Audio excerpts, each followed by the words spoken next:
Olá, seja muito bem-vindo ao canal Paralelo Metafórico. Meu nome é Daniel e hoje eu vou narrar para vocês a terrível história de Henry Howard Holmes, o médico do Castelo da Morte, um serial killer muito conhecido mundialmente, cujas suas atrocidades ainda são totalmente desconhecidas até os dias de hoje. Qual é um dos mais estranhos diagnósticos de loucura? Qual é o primeiro sinal horripilante de uma aberração mental? A mente se torna estática, o cérebro para, a serena corrente da reflexão interrompida e o poder pensante do cérebro converte-se em monotonia. Como a água parada em uma bacia apodrece por causa da sua estagnação, a mente humana torna-se turva e corrompida pela falta de ação, e a reflexão perpétua sobre um único assunto torna-se uma loucura.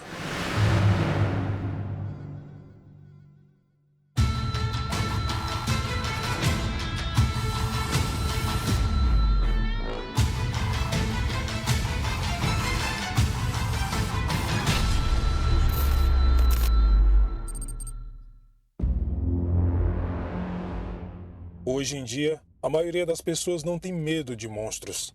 Temos certeza que nossos vizinhos não vão se transformar em lobisomens, ou que os mortos não vão se levantar como vampiros para roubar nossas vidas e sugar o sangue da nossa jugular, que as bruxas não vão lançar maldições demoníacas para arruinar nossas vidas, ou sacrificar inocentes bebês em rituais satânicos. No entanto, existem outros tipos de monstros que caminham entre nós. Esses monstros têm faces humanas e parecem ser inofensivos. Os assassinos em série são uma espécie de bicho-papão da era moderna, escondidos na sociedade, escolhendo as suas vítimas por capricho e extinguindo vidas para o seu próprio prazer hediondo. Quem diria que um bondoso e velho médico como Harold Shipman poderia assassinar centenas de seus pacientes idosos? Quem diria que um empresário bem-sucedido como John George Hythe, em seu belo terno, acabaria atraindo vítimas para armazéns abandonados e assassinando-as friamente para roubar os seus bens? Quem poderia imaginar que Ted Bundy, um brilhante jovem estudante de direito com um futuro promissor na política, poderia estuprar e assassinar dezenas de mulheres apenas por prazer? É claro que o passar dos séculos nos levou ao surgimento das mídias, e a propagação de notícias em massa pode ter transformado esses monstros em uma espécie de fenômeno, de popstar.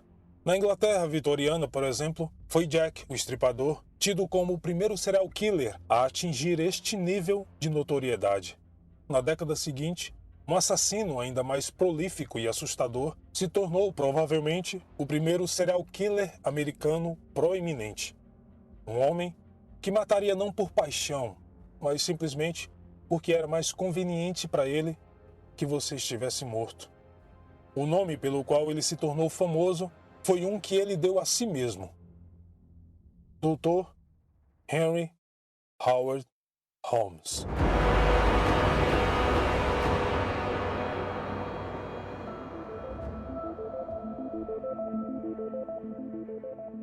Holmes nasceu como Herman Webster Mudgett em 1861, em uma próspera família de agricultores em Gilmanton, New Hampshire. Quando criança, ele teria sido frequentemente intimidado por crianças maiores, que sempre o forçavam a falar e fazer coisas contra sua vontade. Segundo relatos, certa vez ele havia ficado apavorado com a ideia da morte. Então, algumas crianças o forçaram a tocar em um esqueleto guardado no museu local. Após isso, o seu medo teria sido substituído por uma espécie de fascínio. Holmes sempre foi uma criança muito inteligente e era o melhor aluno da escola. Precocemente, em 1878, com apenas 17 anos, ele se casou com Clara Levering e 2 anos depois tiveram seu primeiro e único filho.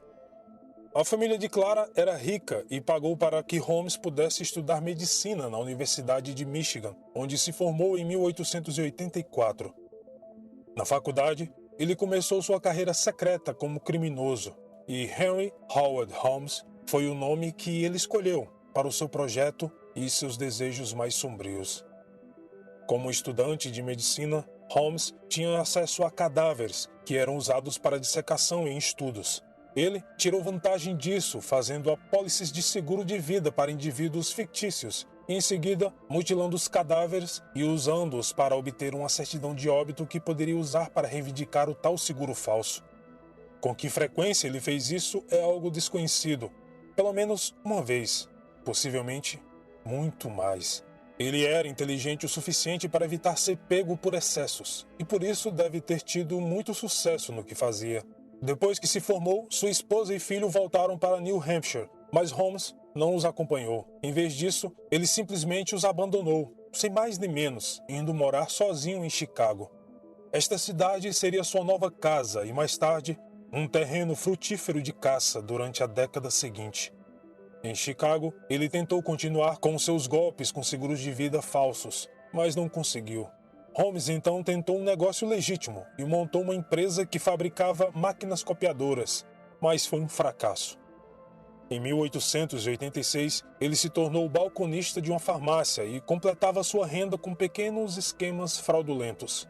Uma fraude comum que ele praticava era um esquema de pirâmide, pegando um empréstimo para comprar um lote. Então, fingindo ser o dono do lote, ele usava como garantia para tomar um empréstimo para construir alguma coisa nele. Com isso, ele enganava os trabalhadores que construíam a propriedade. Ele comprava móveis para a casa a crédito e vendia-os para pagar os operários. Depois, ele vendia a casa e desaparecia, deixando o infeliz novo proprietário enfrentando os oficiais de justiça da empresa de móveis. Este foi um esquema bem-sucedido o suficiente para que ele pudesse comprar a sua própria farmácia. Com o dinheiro que ganhou, ele iria financiar o seu empreendimento mais ambicioso. Holmes comprou um terreno do outro lado da rua e começou a construir um grande hotel, o infame Castelo da Morte.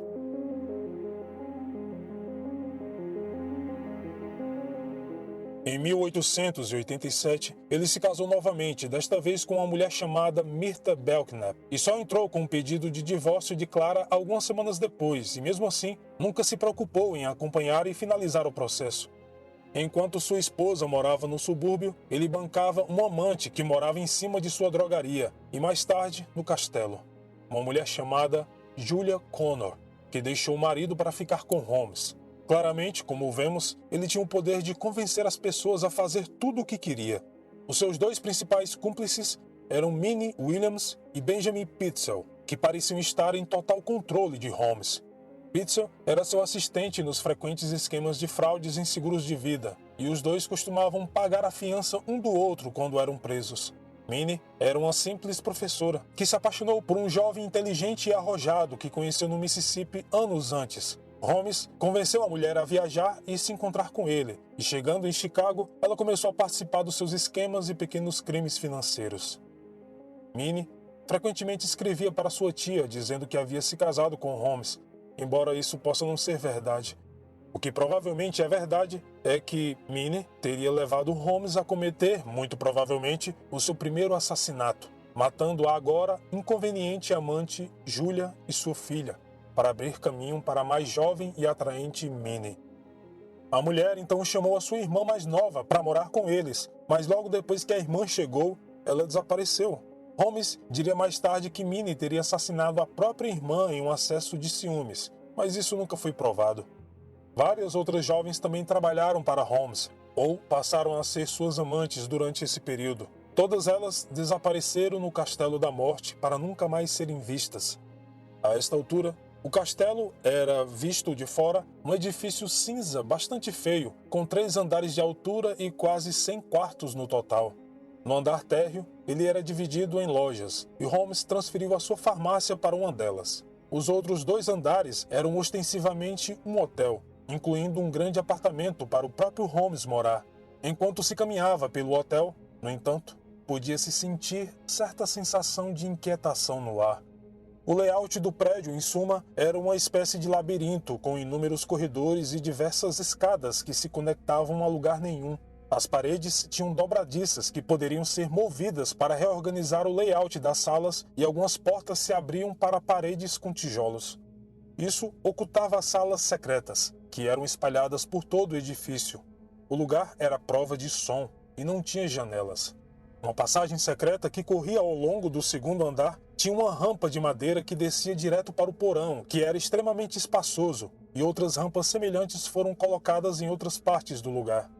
Enquanto Holmes o construía, ele demitia os empreiteiros e contratava novos sempre que uma parte do hotel estava concluída, para que ninguém além dele soubesse o verdadeiro mapa do lugar, ou o seu propósito sinistro. Na verdade, todo o hotel foi construído como uma armadilha mortal para aqueles que entrassem lá. Alguns dos quartos tinham jatos de gás embutidos nas paredes para permitir que ele matasse os hóspedes enquanto dormiam.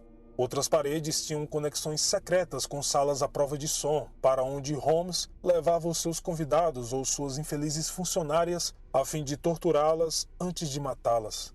Ou seja, o seu propósito era realmente sinistro.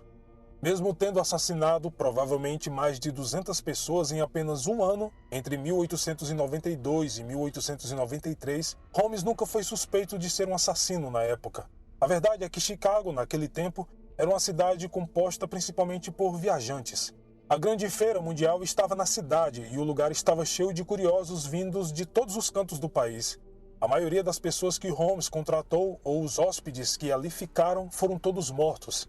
E a grande maioria dessas pessoas eram de fora da cidade, sem ninguém para sentir falta deles. Aqueles que foram procurados e não foram achados, presumiu-se simplesmente que tinham voltado para casa ou ido embora.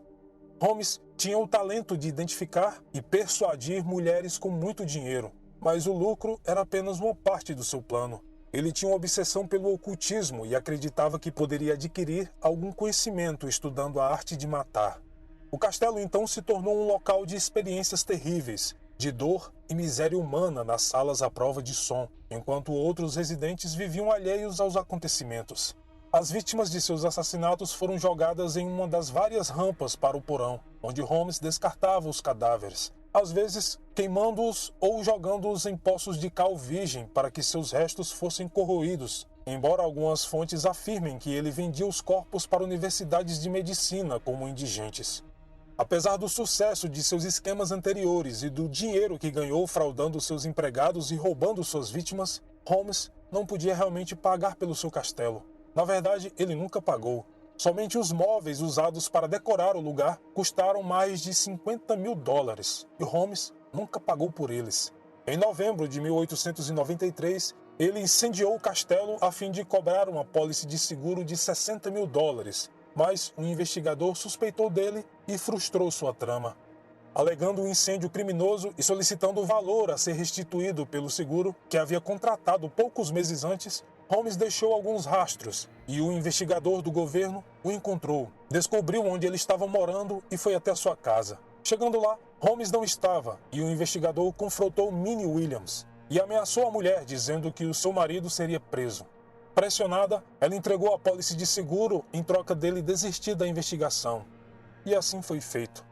Depois disso, Holmes não conseguiu pagar seus credores e fugiu de Chicago. Em seguida, ele apareceu em Denver, onde em 17 de janeiro de 1894 se casou novamente.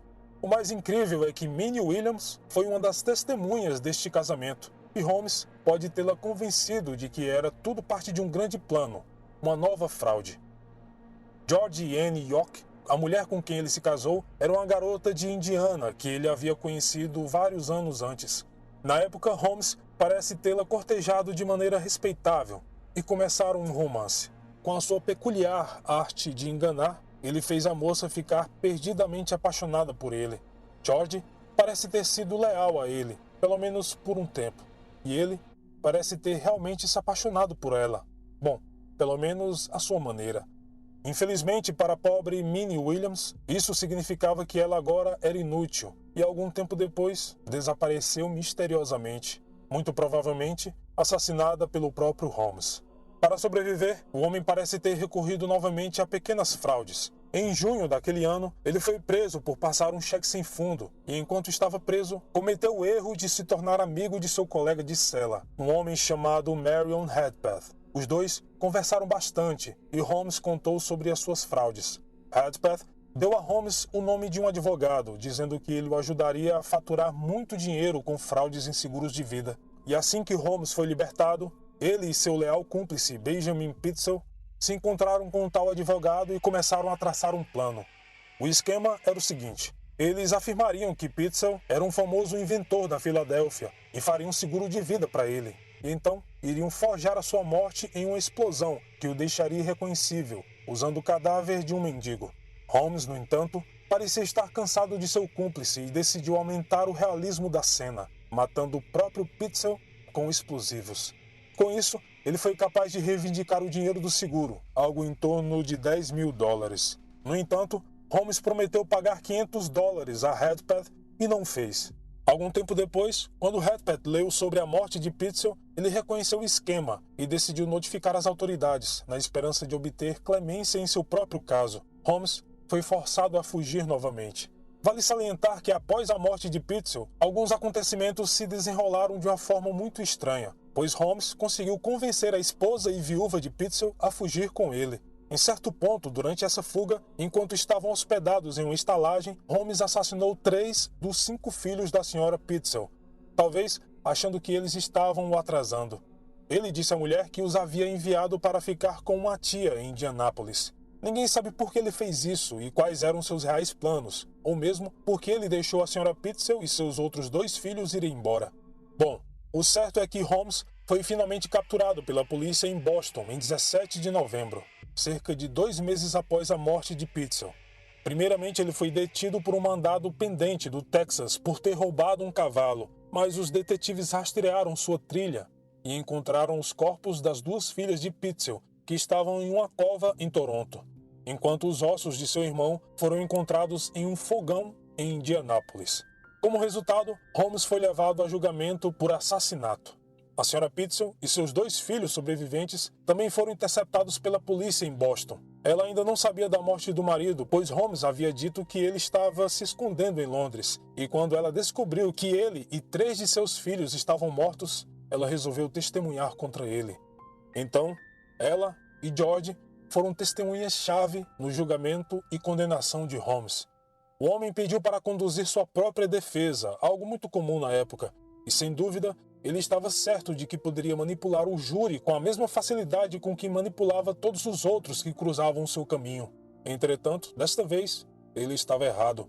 O júri concordou com o veredito unânime que ele era culpado.